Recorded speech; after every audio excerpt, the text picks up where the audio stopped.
Man, I know what Chris Jones said to Matt Ryan finally. How'd you figure that out? I was doing a lot of lip reading. I finally figured it out, man. What was it? The whole world wants to know what Chris Jones said to Matt Ryan. What was so bad? This is what he said. Welcome back to another edition of All Chiefed Up, where we do Kansas City Chiefs news, analysis, and more. I am Steve, and I'm here with Mike. And today we're going to be talking about some updates on Chiefs and Bucs, what's going on with our special teams, the new NFL power rankings, and more. So the game in Tampa Bay this Sunday is probably going to get moved. We got a hurricane coming in. Uh, you recently said that they're talking about maybe moving the game to Minnesota and Minneapolis that you read on Yahoo Sports, I believe. But yeah, so Tampa Bay's already evacuated. They're actually practicing in Miami, but they said that they won't play the game in Miami. So yeah, what's our options here, Mike? And what's it looking like so far? I don't know, man. Apparently, this hurricane's got potential to be pretty big. I just looked up some numbers on it. They're looking at 110 mile per hour winds, 10 to 15 inches of rain, and isolated areas over 20 inches of rain. Hurricane Ian is coming in with a vengeance. I think Hurricane Ian might be like a Chiefs fan, just trying to take out everything he can over that Colts game. But yeah, I heard that it maybe moved to Minneapolis. Um, that's early talks. Who knows? But if it can't be played in Tampa Bay, it's going to have to be moved. It's just looking like that. Like you said, they've evacuated. They're not even having commercial flights in and out of the airports there in Tampa Bay. They closed them down Tuesday. So, yeah, who knows? I think this kind of goes in. It kind of works for the Chiefs' advantage, I believe, a little bit. We had to travel no matter what, but now you've got Tampa Bay having to give up a home game and travel somewhere. I think it may work in our favor just a slight bit. Right. I definitely think a neutral site's, more of an advantage than playing an away game. So I don't know how well those fans are going to travel up to Minneapolis. That's a pretty far away from Tampa. So we'll have to see how that one works out. But yeah, like you said, probably an advantage for the Chiefs, and I'm not going to complain. So much to the delight of a lot of Chiefs Kingdom, Matt Ammendola has been cut. It wasn't big news for anyone. I even put on Twitter that it's like the sun coming up the next morning. Like we knew it was coming. It wasn't a big thing, but still everybody was happy about it, talking about it on Twitter and everything. It seems that we've already signed somebody to insure Butker a little bit, and that's Matthew Wright, the former Jaguars kicker. We've signed him to the practice squad. But they do kind of have that as an insurance plan. So do you think Butker might be good to go for this weekend? I think Butker is probably like 50-50 right now. I think we'll see how he pans out. It is an ankle sprain. I think Andy gives something away when he said it wasn't a high ankle sprain and then he kind of backtracked on it. Maybe it is kind of a little worse than we thought. But we're gonna see. Wright did play for Jacksonville, as you said, 2021. He was 21 to 24 on field goals, 13 to 15 on extra points, and he kicked for the Steelers in 3 games in 2020. His only knock is he doesn't get a lot of kickoffs into the end zone. So, he's only got 7 career touchbacks out of 46 kickoffs. But man, sometimes we don't put the ball. We kind of put the ball before anyway to try to give them bad field position or bait them into a turnover. So it's not a big deal. Yeah, I'm trying to be optimistic about Butker playing this weekend because we really missed him last weekend. Obviously, we could have won that game with some field goals, some extra points, but that's the past. This weekend, we could need him against Tampa Bay. It could be a close game. You never know. But if he doesn't play, maybe this guy's a little better insurance than Amendola. What do you think? Yeah, I think they lost faith in Ammendola, and again, like we said, it was on them. They're the ones that get to bring the kickers in and try them out. They passed over Vizcaino, Tristan Vizcaino. They passed over Elliott Fry, who they brought in last year when Butker had COVID. So they had plenty of options. Went with Amendola, lost faith in Amendola pretty quick. So, I mean, it is what Still, it is. I still think they should have signed Rodrigo Blankenship just to kick the crap out the ball against the Colts. That was a missed opportunity. I'd have signed him in a heartbeat. He'd have went into Lucas Oil and set that place on fire, I believe. It would have been fantastic. He would have kicked the ball in half. He would have probably told everybody to suck it at midfield. It would have been good Yeah, stuff. that would have been comedy, and they should have did that anyway. Who cares? All with his little goggles on. Yeah. I mean, he Been had the great. goggles ready to go. So when he set it on fire, no smoke to the eyes. So yeah, for the past few days on social media, on YouTube videos, Facebook, it doesn't matter where you go, man. Social media is full of Chiefs fans, Chiefs Kingdom, uh, arguing with each other. We've seen this. We've seen it in our own comment thread. It looks like somebody even said, "Hey, reminds me of the Scott Pioli years, man, where we're all fighting with each other." This is one game. It's just one game, guys. And I know people are bickering back and forth, but you've got two sides. You've got the side that says, hey, this team looked like crap. It needs to be called out. That's the only way to get things done. And then you've got the cheerleader side that says, hey, we're better than we used to be. You guys are taking too much for granted. They wasn't going undefeated. We all get this. It don't matter which side you fall on. We got to stop the fighting and thinking our opinions are just better than everybody else's. But we got a comment today we kind of want to address. It's from a guy named Deldrick Smith. He says, did you know Coach Tomlin never had a losing season and all of Pittsburgh wants him gone? Did you know that EB coaches the same way and y'all want his black ass gone? Now, look, I don't even feel comfortable saying that. That's not in any, I don't know if he was trying to say, like, hey, you're all just doing this because the color of his skin. I don't know if he's doing that towards us or whatever. But look, nobody's ever said that. When Mahomes makes a bad throw and we critique it, we're not critiquing half of him. Like, we're critiquing him as a football player. You can critique black coaches as coaches. That is their job. I'm sorry, you can. We critique Dave Tobe the same way.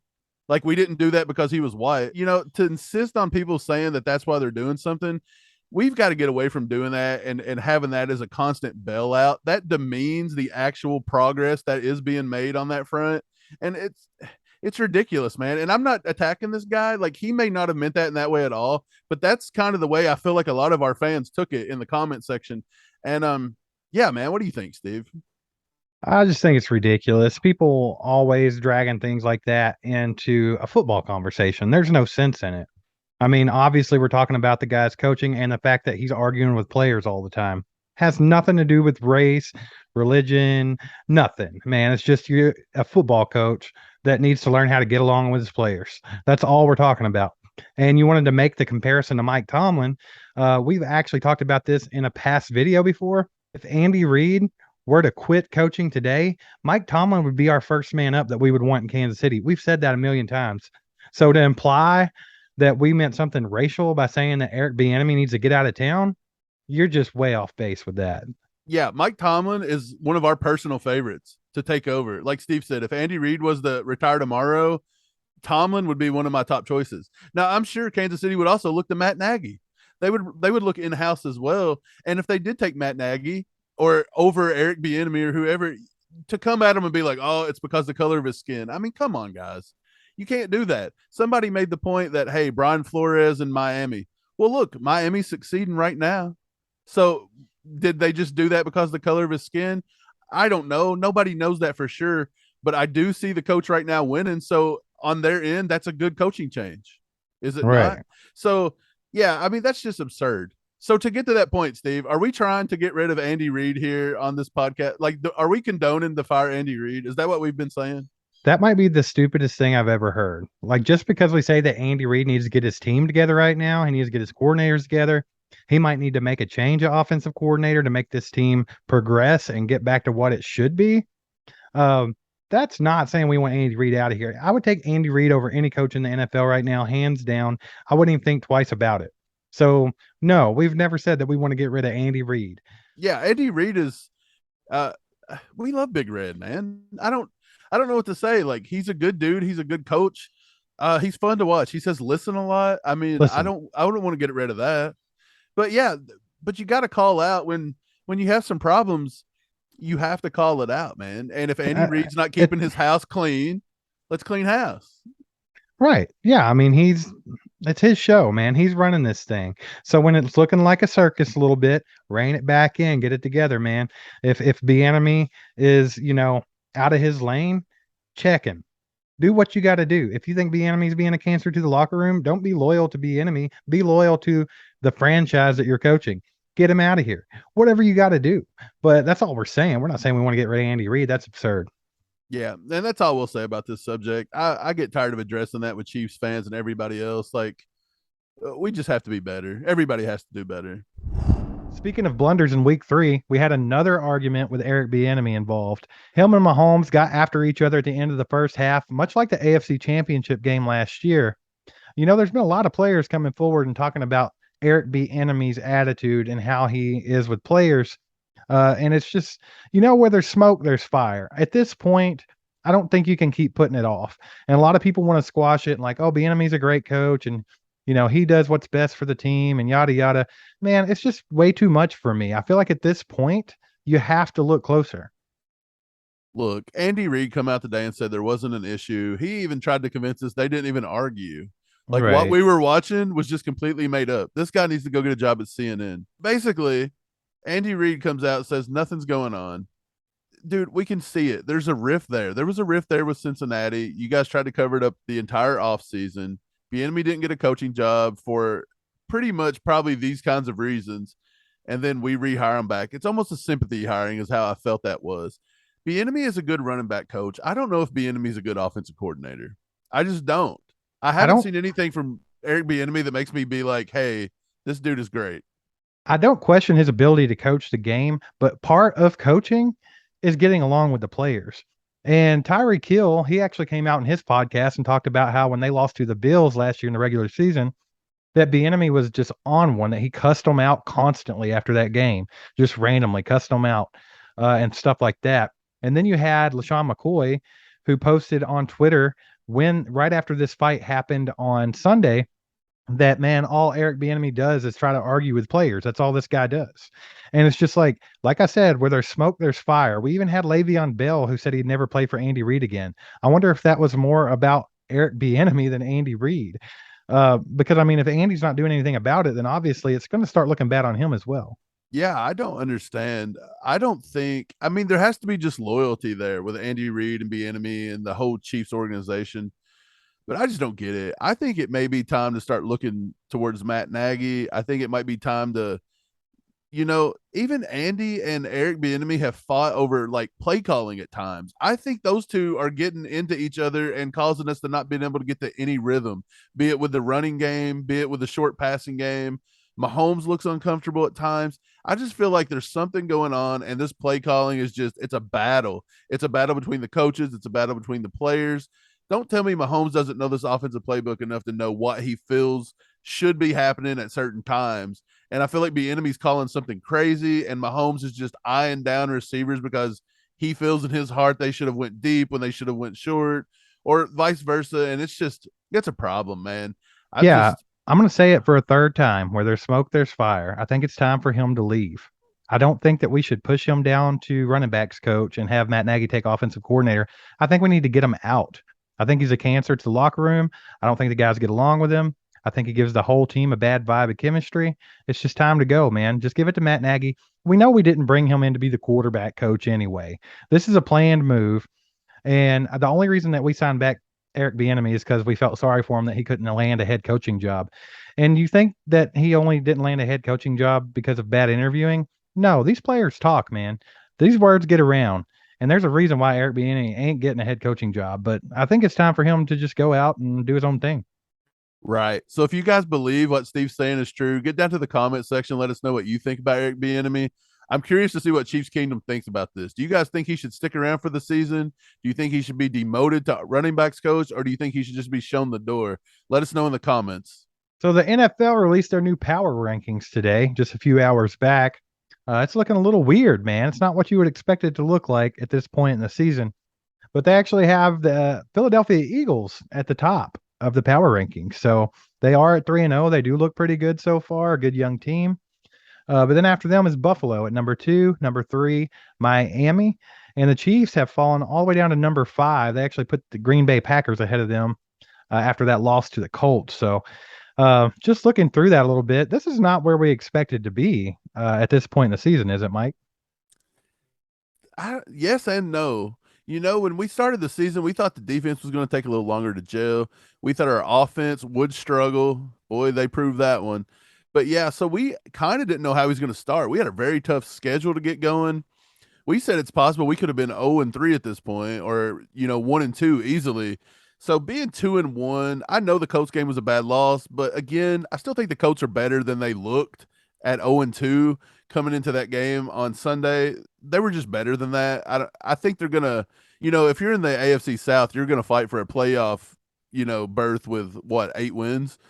So it could be a playoff team right there. But yeah, I'd say 5 is about right. I would say Green Bay over the Bucs probably secured them higher than us. Buffalo still got to be above us. The Eagles is kind of strange, and Miami. I guess they're both 3-0 though. That's what they have to do, but I'm not convinced that either one of them are as solid as they look so far. No, I think Miami out of the two is going to be the one to implode first because the Eagles look more legit. Miami's on another first year coach. They have Tua, who's injury prone. He's not always going to have fluke games where the defense decides not to play, like in the Baltimore game. So moving forward, you were talking about the Colts looking better than the record at 1-2. Did you know they actually still have the Bengals in the top 10 in the power rankings at 1-2? And they took two bad losses. So what's up with that, man?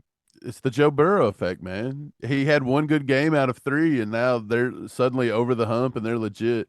Which don't get me wrong, I mean, they're better than a 500 team. I would say by the end of the season, they're probably in the top 10 power rankings So for sure. would you say the same thing for San Francisco, who ranks at 11, and the Titans, who rank at 12, who are both 1-2? So the 10th, 11th, and 12th power ranked teams are 1-2. That's just weird to me. No, I think San Francisco they lost Trey Lance for a long time. I know Jimmy Garoppolo might be an upgrade in the short term because he's a veteran and Trey Lance was kind of learning, but other than that, I don't know. I mean, they looked pretty bad against Denver. I want to say that looked like two old women fighting at the grocery store for the last cart.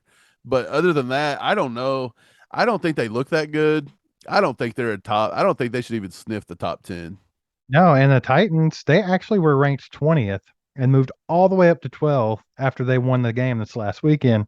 Um, Everyone's like, oh, they're back to form. Derrick Henry looks like Derrick Henry. But man, when you're so one dimensional, I mean, how far is that going to get you? Because their passing game is horrendous. Ryan Tannehill is being Ryan Tannehill. He's trying to manage games. Their receiver situation's not ideal. They lost AJ Brown, who's playing for the number one ranked Eagles now. They brought in Trey Burks, but he's not getting a lot of work as a rookie. Robert Woods. I mean, yeah, I don't see a whole lot there. So this is a very weird ranking. It's a very weird year so far. Yeah, so the Titans move up 8 spots because they beat the juggernaut that is the 0-2 at the time Raiders, which are now 0-3. That doesn't make any sense. The Raiders are a crap show. I bet Devontae Adams is having buyer's remorse like crazy right now. He's probably calling up Aaron Rodgers and begging to come back to Green Bay. Just ridiculous, man. They're the only winless team in the NFL right now. Just the Raiders. By the way, who have the Eagles beaten to get the number one spot? I think they beat the Commanders, who, I mean, come on. Minnesota. Yeah, I don't know about this either. It just seems too early. I think the Chiefs are definitely a top 5 team at the moment. And when it's all said and done, the Chiefs are going to be top 3, top 4. So the Chiefs are opening up as a 2.5 point favorite against the Bucs on Sunday. We know how that works though. Vegas actually had us at a 5.5 point advantage over the Colts. And everybody was talking about it all week, Steve. They were saying this line's too good to be true. What does Vegas know? Why is it 5.5? Why shouldn't it be 10? Why shouldn't it be 14? I mean, the Chiefs just look like the much superior team over the Colts. They got 92% of FanDuel to bet on the Chiefs. I want to say they said it was the most bet money on the Chiefs in all of Vegas on MGM's website, everything. This game was a design con job by the Vegas bettors and NFL. Like, I don't see how anybody can't see this at this point. Like Super Bowl Nation, SB Nation, they wrote an article about this. I'll read some of it in a minute. But yeah, they say the Chiefs' woes cost bettors. Come on. Yeah. So the house won completely. Obviously, that's the whole point here. And we're not trying to say that they orchestrated the entire Colts game, but when you realize they probably thought it was going to be a close game just because the Chiefs always struggle in Indy. So why not go ahead and throw that out there? Get 90% of the bettors to vote for the Chiefs to beat that spread, because why wouldn't the Chiefs beat the Colts by 5.5 points? That's just one touchdown, guys. If you didn't think the Chiefs were going to beat the Colts by one touchdown, then you don't watch football. No, But it's that was 2 field goals. So miraculously, Ammendola can't hit a 30-yard field goal, even though he's been kicking field goals since the 8th grade. And we don't even we do a fake as well. You know, that was exactly 6 points we left off the board right there. well, the most obvious thing to me that looked like it would be tied into that was the Chris Jones penalty. Dude. Because here we are with what, 6, 7 minutes left in the game, something like that. The Chiefs are up by 4 points. The spread, keep in mind, is 5.5. So the Chiefs stop them. They're going to get the ball back with good field position. And if they were to go down and kick even a field goal or score a touchdown, they cover the spread. But if we just throw this flag on Chris Jones, this is going to drag the game out. So now the Chiefs can either stop this and win the game by 4, still not covering the spread, or the Colts are going to go down and win it by 3, still not covering the spread. House money, baby. House money. That flag right there could not be any more suspicious looking than it was. Dude, I know that everybody says Chris Jones should have kept his mouth shut, blah, blah, blah, blah, blah. Mm-mm. Go back and watch that game and see how many times players are jawing to each other. Somehow, Chris Jones made history the other day. He became the first player in NFL history to get a flag thrown for cursing at the other player. Like, that's never happened in the history of the I NFL. don't even know if he cursed the other player. Chris Jones came out and said he didn't say anything vulgar. He didn't say anything offensive. So he didn't say what he said, So Matt Ryan but says he knows, but he's not going to divulge. And the officiating crew already said that they know, but they're not going to say it. Something to me sounds like they're covering something. yeah, the whole thing's just suspicious. And it doesn't matter what you say to this guy. You could tell him that you're going to do bad things to his family, that, you're plotting against him, you're going to end his life, whatever it might be. It don't matter what you say. The worst thing you could possibly say to him does not warrant a flag. Dude, I would say it's all been said before. Right. Like There's they no telling. They probably make things up when they're on the field. They're probably in such an intense mode. They just make things up that don't even make sense half the time. They're just talking trash. dude, one time in when I was playing in high school, some dude told me he was going to kidnap my dog. I didn't even have a dog. Yeah, Like people just say things. And it's you like, that's the dumbest trash talk I've ever heard. I didn't even own a dog, man. This dude didn't get flagged. Come on, why are you going to flag Chris Jones in an NFL game? All that money on the line, by the way, and the officials are going to decide. Let's pop a flag out for no reason and then not talk about it. Let's just shove it under the well, rug. here's my thing. You're setting a precedent, right? So we can throw a flag. We can give you a personal foul over words, right? So something you say. Okay, so is it abusive? They said it was abusive language. So that's subjective. What I think, Yeah, who determines abusive language? right, what I think is abusive language, you might not think that. So that's completely up to whoever is listening. So that referee, once again, has complete control of the game, can make stuff up on a whim, and it's allowed. Like that's allowed. You set a precedent. Right. You could have a referee one week that is a stand-up comedian that drops F-bombs every other day, like Eddie Murphy.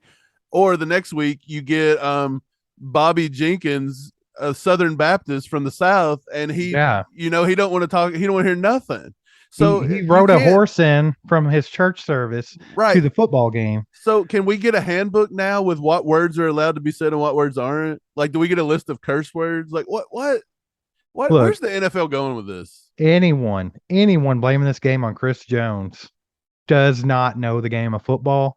And I don't care who you are. It's unfair. No, it's completely unfair. It's stupid. I don't care what Chris Jones said. It does not matter, people. It does not matter if you've never been flagged ever in the history of football for saying something to somebody. Why do you think that you shouldn't say something to somebody? And if you looked at it, he wasn't hostile. He wasn't up all the way in his face, like hitting his No, helmet. they wasn't fighting each other, and the officials Hey, trying to break them up and warning them. I've seen them get in each other's faces, and officials will hey, cut them off. The go official watch the just stood clip. there. Go watch the clip. The official wasn't even looking at them. He was literally looking at the other referee, and you'll see him side eye for 1 second and throw a flag. It's insane, dude. It's insane. If you don't He's think that was a job, dude. you're not paying attention. Yeah, And Th- otherwise, if you're that blaming official Chris, said. That official said, "Bro, throw that flag. There's only 6 minutes left." yeah, if you're blaming Chris Jones for that, then you just need to stop because you're just looking silly. Somebody that is going to try to maintain some sense of credibility can't have this type of bullshit determining games. Yeah, that's all I'm gonna say about it. We got jobs in that game. I know everything looked bad, but come on. Did we deserve to lose the game? Yes. Yes, Because we played like trash. But we still won the game playing like trash, and it was taken away. exactly. All right, guys, if you have an opinion on Eric Bienemy, the new power rankings, or what was going on with that stupid flag against Chris Jones, get down in the comments and leave it there. We'll talk about it. Thanks for liking, subbing, and hitting that bell so you know when we come out with new content. Any super thanks over $4.99, and we're going to send you guys out some stickers and a keychain. Dude, I am just so ready to get on to Tampa Bay. I want to play the Bucs. I want this team to come out and prove that this was just an anomaly. Like I want them to Right. be like, "Hey, we're back." What Shut up. better game to be mad and come back and take it out on somebody than against Tom Brady with a bad O-line? Dude, if we come out flat and our offense don't look like it's changed any, there's going to be people in Kansas City with spears chasing people around. Preferably probably Eric Bienemy. And That's Dave bad. Tobe don't get that together. They'll be chasing him too. No kidding. But yeah, hopefully we take all this out on Tom Brady and we get at least 5 sacks against him. I want to see him hit a lot. We'll be back here tomorrow with a breakdown of our top 5 keys to beating Tampa Bay this weekend. We appreciate you. We'll see you then. See ya. There goes a sight from my soul.